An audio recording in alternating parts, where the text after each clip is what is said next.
Bonjour Yves Chagnaud. Bonjour. Et merci d'avoir accepté cette petite interview. Yves Chagnaud, 66 ans.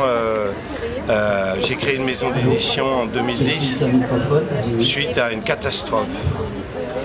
Et en fait, cette catastrophe m'a permis de me risquer dans cette aventure, dans cette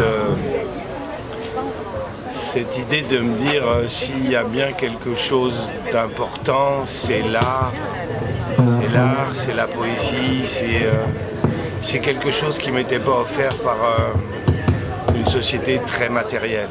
Donc j'ai fait l'expérience de la maison d'édition à partir de 2 premiers livres. Et puis les choses se sont déroulées comme ça tout doucement et sans trop réfléchir au côté commercial, au côté rentabilité.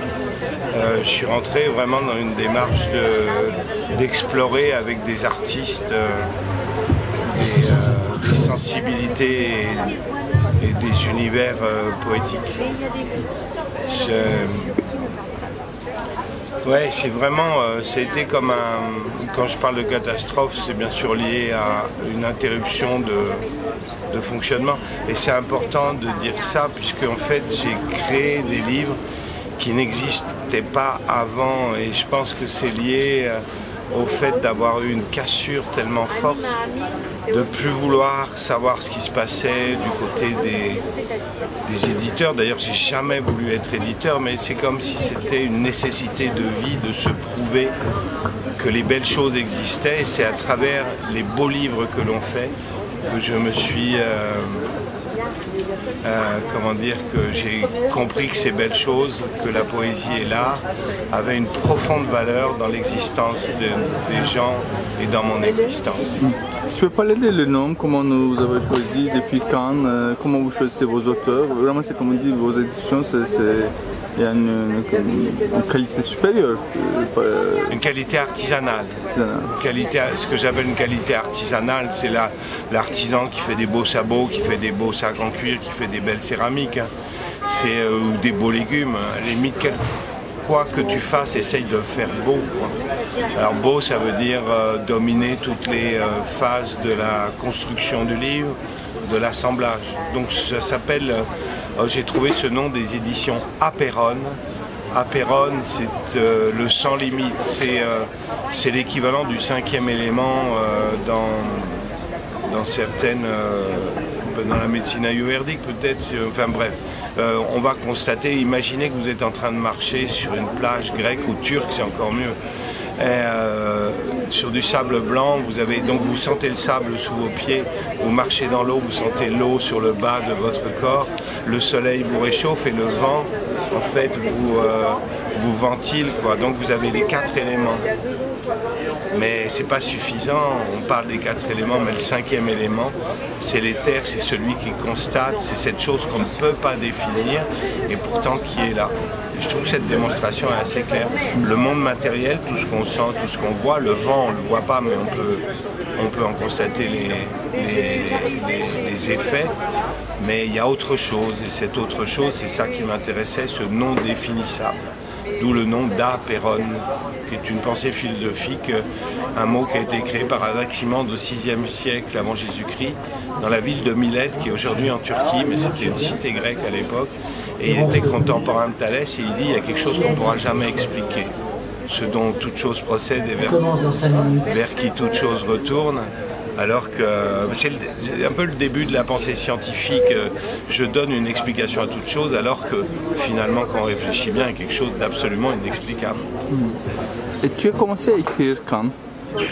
Écrire, j'ai commencé à écrire quand j'avais 18 ans. Quoi. Mais j'ai toujours écrit, mais très vite je me suis passionné, par exemple, à la lecture du tarot initiatique, pas le tarot divinatoire, mais vraiment les images du tarot qui, par leurs symboles, racontaient une histoire. Et il y a une vraie histoire dans les arcanes majeures, tout au moins du tarot. On peut voir qu'il y a vraiment une histoire qui est racontée avec les images. Et ça, c'est une des bases de notre travail, puisque j'ai tenu à faire des livres j'ai tenu à faire des livres qui étaient dédiés aux artistes.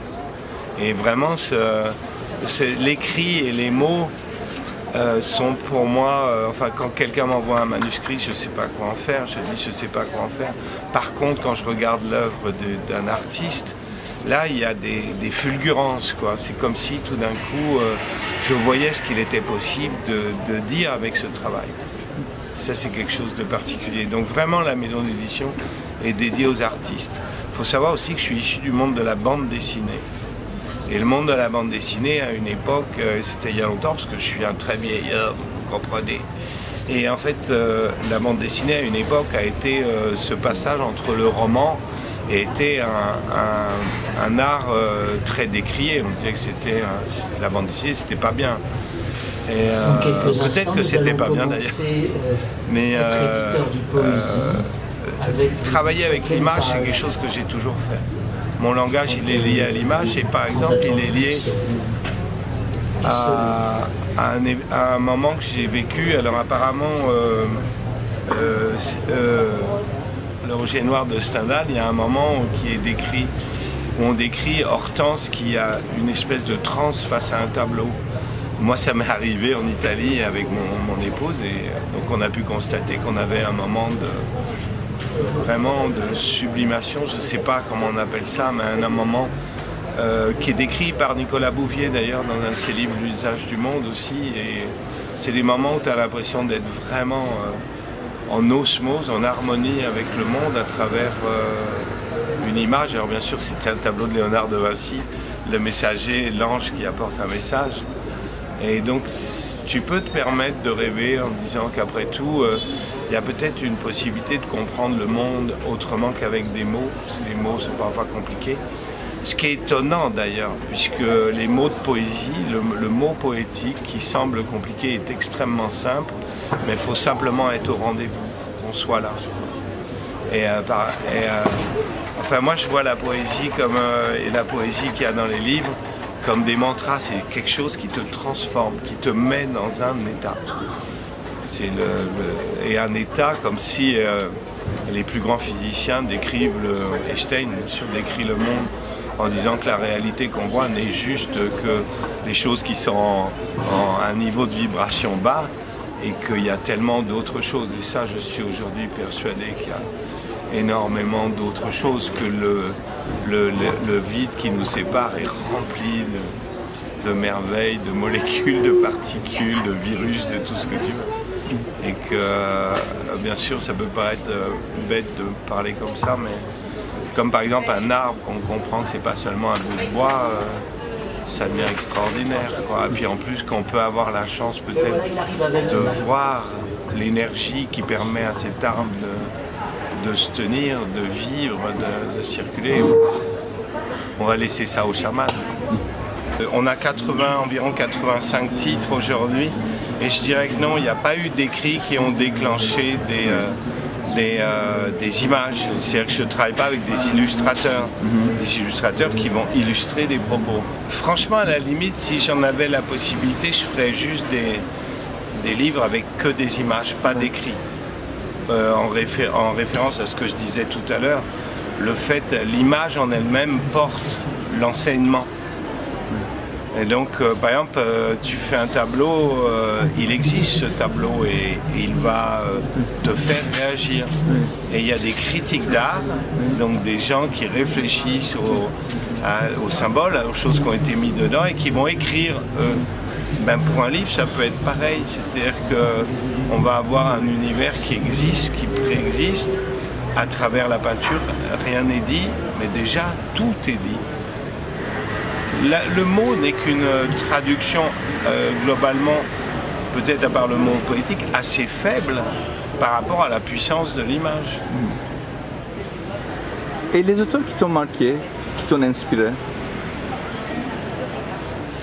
J'ai pas tellement de référents, non. D'ailleurs, je connais pas bien, je connais pas bien le monde de la poésie ou même de l'art. Je suis assez autodidacte, je vis dans la forêt, je suis un peu éloigné des centres le travail. Moi, les choses qui m'ont réellement inspiré, c'est le LSD. C'est un peu une blague, mais si on réfléchit, je pourrais développer, c'est très intéressant. Puisqu'aujourd'hui, il est légal de faire des expériences avec le LSD dans le cadre médical, psychiatrique. Mais ce qui m'a inspiré, c'est des lectures que j'ai pu faire tout au long de mon enfance. Ce qui m'a inspiré, c'est sans doute aussi ce travail sur le tarot. Et c'est plutôt une espèce de... je sais pas... non, il me semble pas... C'est comme si... ça m'est arrivé plusieurs fois de rester des mois avec des séries, avec l'univers d'un artiste, et puis pas savoir qu'en faire, mais sentir qu'il y avait quelque chose. Et à un moment donné, ben voilà, cette chose, elle est clos et on peut organiser les images. Il y a un exemple qui est parfait, c'est ce livre-là, Le Vivre-Vivre de Marie-Agnès Périgot, qui est un livre dédié à une artiste photographe, donc Marie-Agnès Périgot. Et Marie-Agnès était venue, enfin je l'avais rencontrée, elle m'avait montré 3 images, celle-ci,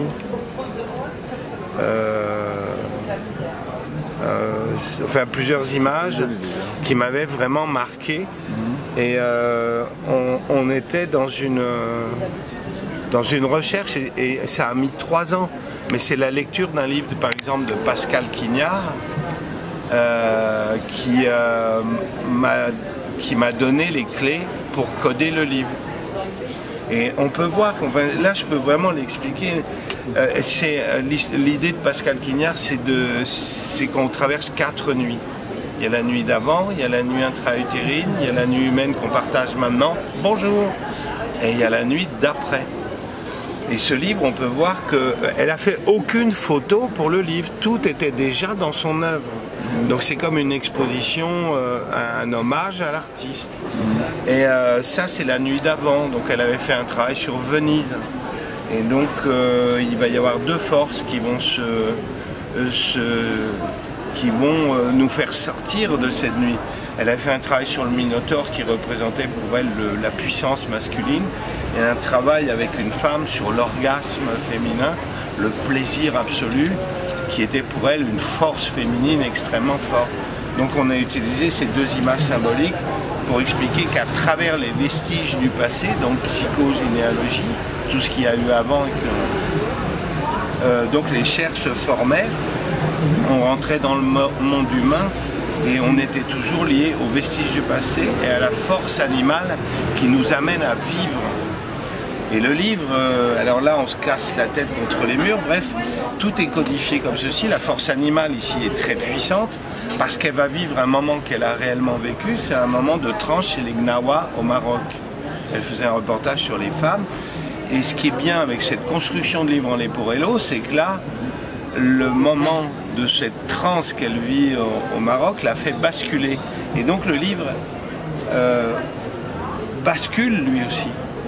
Et donc on va basculer dans l'amour, dans le chant, dans la danse, et on va aller jusque... L'amour dure assez longtemps, parce qu'en fait la vie, c'est l'amour. C'est comme François Hollande qui disait, je lui disais, mais monsieur, qu'est-ce que vous en faites de l'amour dans la politique? Et les politiques savent très bien parler, et il me dit, mais monsieur, la politique c'est de l'amour. Bon, ok. Si c'était le cas, ça se serait depuis longtemps, mais enfin bref. Et donc on va aller jusqu'à la 4e nuit, et voilà quoi, le tour est joué, quoi. Et donc tu vois que l'image ici, l'image par ses symboles raconte l'histoire. Mais des fois ça raconte des histoires, par exemple on a fait un livre sur la transformation à partir des modèles égyptiens avec un auteur qui accompagnait le départ de son épouse qui avait un cancer, Julie, auquel je rends hommage à chaque fois. Et il a fait un livre pour accompagner ce travail qu'ils ont fait d'accepter le départ, la transformation.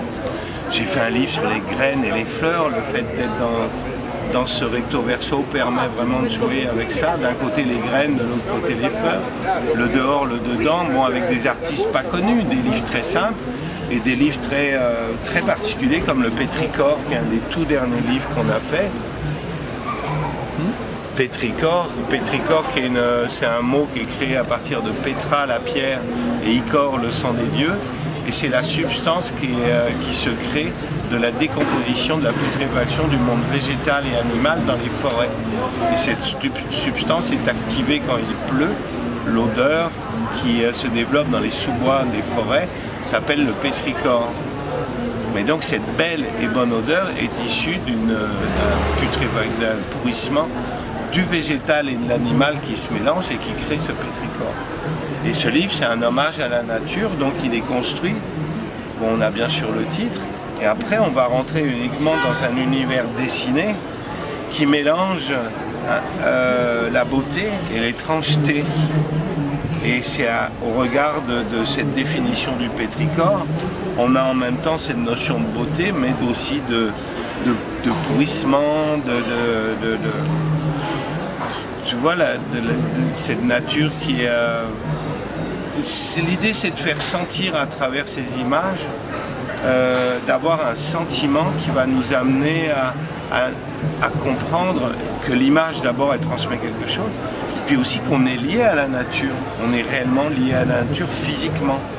Et les mots n'arrivent qu'à la fin avec un très beau texte de Stéphane Lazaris qui se finit sur une citation qui dit « Nous faisons périr le corps de la nature en oubliant que c'est le nôtre ».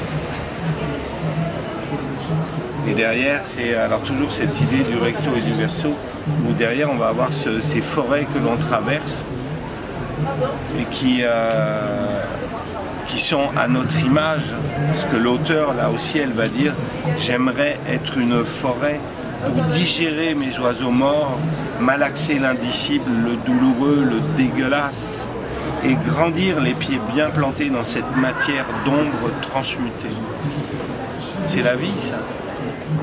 En fait, toutes les éditions sont comme un accordéon, n'est-ce pas? Tous les livres maintenant sont en accordéon. À une époque, j'avais fait des livres parce que c'est très compliqué à faire, parce qu'en fait, on assemble nous-mêmes les livres à la main. Donc quand je dis que je fais par exemple un tirage à 1000 exemplaires, on n'a pas 1000 livres. On a des bandes d'un côté, des couvertures de l'autre, et il va falloir que nous fassions le travail d'assemblage, de plier les livres, de plier les bandes,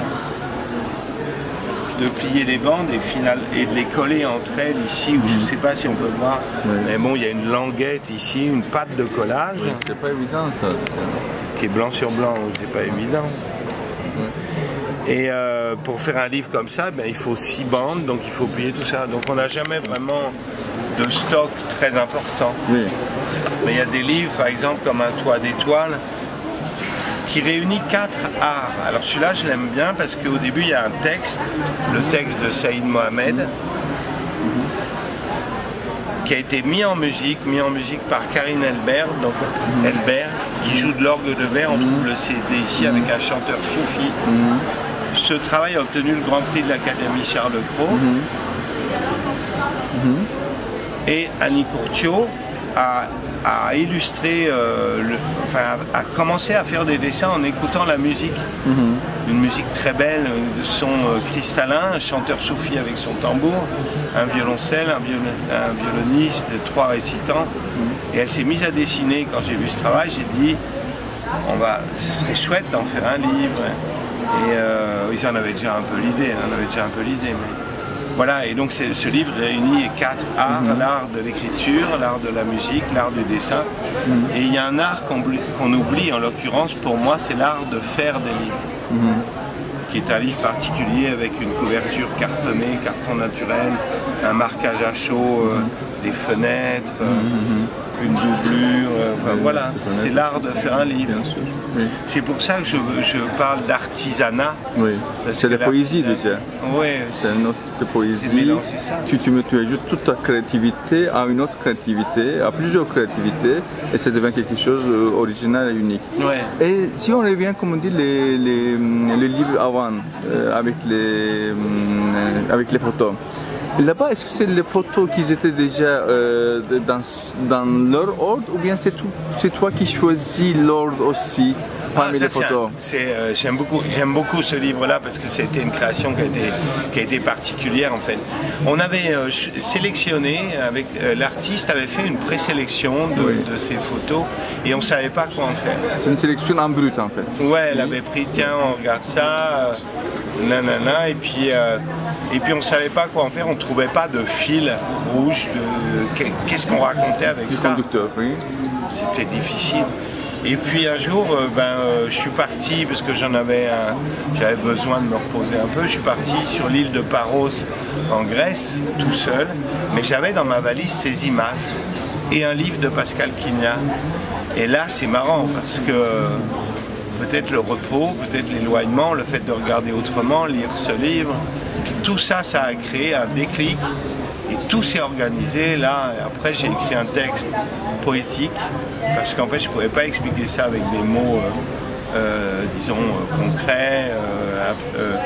Donc, j'ai écrit un texte poétique, mais en lui disant surtout, je t'envoie ça pour que tu comprennes ce que je vois, ce que je ressens de ça.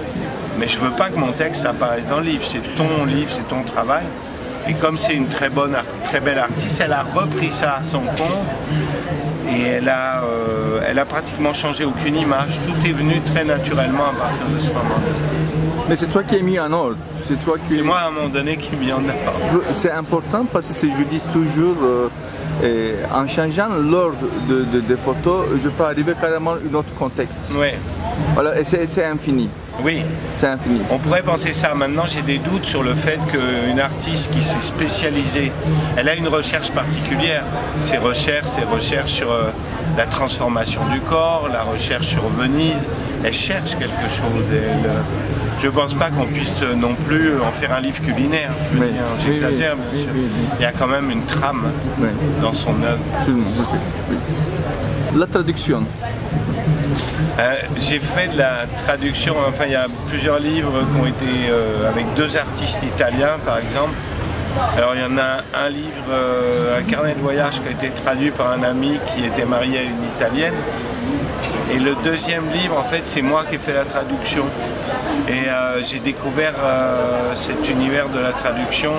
J'ai eu très peu de traductions. La traduction que j'ai eue, c'est anglais, français, italien, français. Et l'anglais-français, c'était vraiment agréable. C'est parce que là, j'ai travaillé avec une anglaise et donc c'est retrouver la signification, rentrer en profondeur.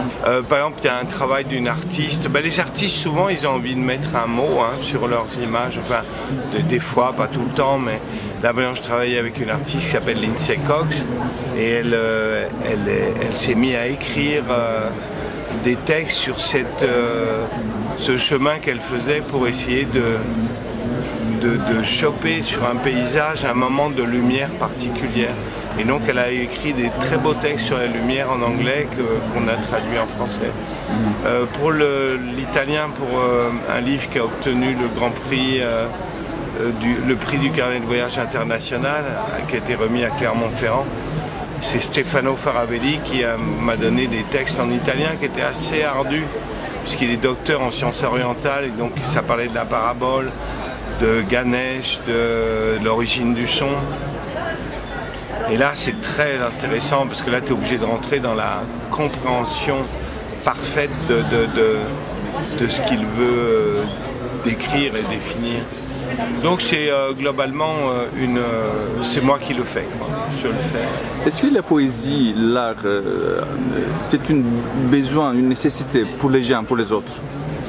Je dirais que pour les gens pour lesquels ce n'est pas une nécessité, c'est dommage pour eux, quoi. C'est vraiment dommage pour eux. C'est comme si l'art et la poésie te faisaient comprendre combien la vie était encore plus grande que ce qu'ils pouvaient penser. J'ai l'impression que les gens qui n'ont pas accès à l'art et à la poésie sont des gens qui sont condamnés à un monde matérialiste où le seul plaisir, ça va être contre toute intelligence de vivre, ce qui est déjà pas mal, sur des acquis de possession, des acquis de famille, même si cette famille est condamnée à plus ou moins court terme à vivre des choses horribles. Et tu participes au marché de la poésie aussi, n'est-ce pas? On fait beaucoup de salons et étrangement nos livres qui ne sont pas vraiment dans le mot poétique mais dans l'image sont très bien accueillis, aussi bien au marché de la poésie à Paris, place Saint-Sulpice, qu'au marché de la poésie à Bordeaux, que dans les marchés de la poésie de l'île Béhuard, ancienne, je ne me rappelle plus le nom. Donc c'est marrant, c'est des livres qui vont être aussi qui vont intéresser les gens aussi bien dans un univers comme celui-là, marché de la poésie, que dans des grands salons comme la foire du livre de Bruxelles, qui est un très bel événement pour nous. Il y a une volonté depuis le début de rencontrer des gens simples, de faire des prix pas trop chers, même si les livres sont réellement montés à la main, s'il y a un travail ardu qui est fait avec ça. C'est une volonté. Moi, à une époque, j'avais peur, ou tout au moins j'étais très mal à l'aise pour entrer dans une galerie d'art, parce que je pensais que c'était réservé à une certaine élite ou intéressée. J'ai l'impression qu'ils comprenaient des choses que je n'avais pas eu l'éducation pour les comprendre, jusqu'au moment où aujourd'hui je me rends compte combien le fait de sentir les choses, j'ai rencontré des gens qui vivent, qui ont vécu dans la forêt et qui ont une sensibilité au monde ô combien plus belle, plus profonde, plus liée à la nature, plus liée au monde qu'on habite, que des gens qui sont dans des galeries et qui font de l'art sur la société, sur les misères des uns, sur les misères des autres. L'art, c'est de la magie. Je pense que les artistes et les poètes aujourd'hui sont, comme le disait un Américain qui a fait une étude sur le chamanisme, au niveau de toute la représentation du chamanisme par les symboles, par les écrits, par les chants, les langages et les sculptures, et il disait qu'aujourd'hui les poètes et les artistes étaient sans doute les chamans et les hommes médecine, l'équivalent des chamans et des hommes médecine des anciennes ethnies. Pourquoi? Parce qu'en fait ils ont une intuition du monde, ils sentent le monde. Et qu'est-ce que tu penses du festival de Sète? Festival de Sète, c'est un festival très chaud. On a très chaud. Moi, ça fait depuis 2013, donc ça fait 9 ans que je participe à ce festival. C'est pour moi un petit mélange de vacances et de travail. Le travail est ardu, hein, on est sur les stands toute la journée. Mais c'est une ambiance qui est très agréable finalement. J'aime bien. Je trouve que bien sûr qu'il y a des désagréments, tout n'est pas parfait parce que tu vas mélanger des gens qui parlent ou qui chantent sur la scène avec des gens qui vendent et qui expliquent leur démarche, donc ça peut être parfois lourd parce que y a une priorité peut-être faite à... Les micros sont trop forts. Ça c'est un truc qui m'ennuie dans l'idée que voilà, tu mets de la surpuissance pour que les gens t'entendent. Et du coup, toi, avec ta petite voix, t'es noyé par la surpuissance. Donc des fois, il y a des désagréments comme cela. Sinon, c'est un beau festival de la poésie. Ouais. Je pense qu'après Paris, c'est le deuxième grand festival de poésie. Je ne connais pas plus. Hein. Est-ce qu'il y a un troisième ou quatrième autour de la poésie? Oui, alors il y a des très beaux festivals de la poésie, dont certains qui sont faits, par exemple à Bordeaux, à la Halle des Chartrons, il y a la librairie olympique qui fait un très très beau festival de poésie. Ce qu'on peut noter, c'est qu'ici, il y a des grosses pointures de la poésie qui ne sont pas ici, quoi. Enfin, quand j'appelle grosses pointures, c'est des Jacques Brémond, c'est des anciens qui sont pourtant dans le coin, mais qui viennent pas. Alors pourquoi? Parce que peut-être il y a un côté un peu commercial. Oh non. Il y a une personne qui vient de tomber, mais il y en a d'autres qui s'en occupent. Tout va bien. D'autres marchés de la poésie, il y a des petits marchés de la poésie. Il y avait le marché de la poésie de Rochefort-sur-Loire qui était très pointu, très spécifique et très agréable, puisque c'était sur les bords de Loire, qui a été remplacé par le marché de la poésie de l'île de Béhuard, qui n'a plus lieu maintenant. Il y a un marché qui se développe en Belgique, qui a l'air bien, j'y suis pas allé. Et puis il y en a d'autres que je ne connais pas. Merci beaucoup. Je te remercie Réa, je te souhaite beaucoup de réussite. Merci de regarder notre travail et puis d'y participer aussi par tes créations. C'est un livre qui s'appelle La fragilité des passerelles et c'est le tout premier livre qu'on a fait avec Annie Courtiot. Et il y avait 2 textes. C'est un livre sur la rencontre, enfin plutôt la rencontre de soi dans le chemin amoureux. Et elle avait un texte féminin. Et je lui ai dit ça m'ennuie parce que c'est toujours, enfin c'est trop souvent le féminin qui parle de ça. Et puis moi je veux parler de mon chemin masculin autour de cette rencontre. Et ça a donné ça, la fragilité des passerelles. Il faut comprendre que chaque mot est lié à une image.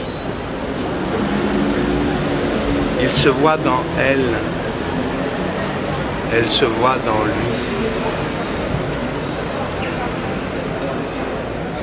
Un mystère est né qui se construit au fil des rêves. De château mystérieux en mystère d'étoiles, je m'accompagne en ta présence, renouant le fil de nos histoires. Comme un jeu au fil tendu de nos amours désirés, où le bonheur est là à portée de nos mots, où de mot en mot, je te soigne en me guérissant. Lente agonie du temps qui rend mécanique même nos amours et nous égare dans les immensités somptueuses, en équilibre sur une route jamais tracée, au fond des précipices de ronces noires, j'ai voulu retirer les épines dont tu étais couverte. Violence apaisée, les épines se font molles, mais restent plantées dans nos chairs, où elles éclatent en longs sanglots sauvages. J'ai dompté mes souffrances, j'ai senti le vent se gonfler de soleil, et les sirènes ont chanté à mon cœur, le berçant d'illusions. Avant de retrouver les portes de ton amour dans son écrin soyeux. Vaincre n'est pas victoire dans l'abandon et l'amour couronné. Par tes pleurs, je me suis retrouvé et reconstruit mon cœur. Je te souris enfin et m'abandonne à nous. Tout est si simple. Alors cet autre livre s'appelle Les Chants du Vivant et il est basé en fait sur l'histoire qu'il y a dans les arcanes du tarot, les arcanes majeures du tarot, et c'est un livre qu'on a fait avec Geneviève Bourville. Et c'est un livre qui a été fait à 2 voix, mais je vais vous lire la première voix et j'avais intitulé ça Les Chants du Vivant, chaque matin créé. Encore un jour lancé au ciel en errance vagabonde, inlassablement à construire chaque matin un monde à venir où les féminins mystères m'effleurent, me forçant doucement à apprendre le chemin armé de ma seule conscience et de l'espoir d'un nouveau matin. Au croisement des routes, toujours hésitant, j'ai dompté mes joies et mes peurs. Sur la balance en équilibre, jamais immobile, j'ai tenté le pire en des retraites paisibles, où surgissent les forces profondes, cachées tout au fond du silence, qu'il m'a fallu dompter, espoir de paix. Croyant enfin savoir, tout a basculé, brisé, cassé, séparé, tout a recommencé. De partout le silence pour puiser mes forces dans le don. Enfin prêt à affronter le pire. Alors vraiment se brise la coquille, ouvrant la dernière porte, où la brise de nuit des grands mystères affleure, nous ramenant au vrai chant du vivant sous la lune profonde, où tout l'espace vibre de ce lien flamboyant qui relie toutes choses et nous deux, créateurs d'un monde réconcilié. Silence. Merci.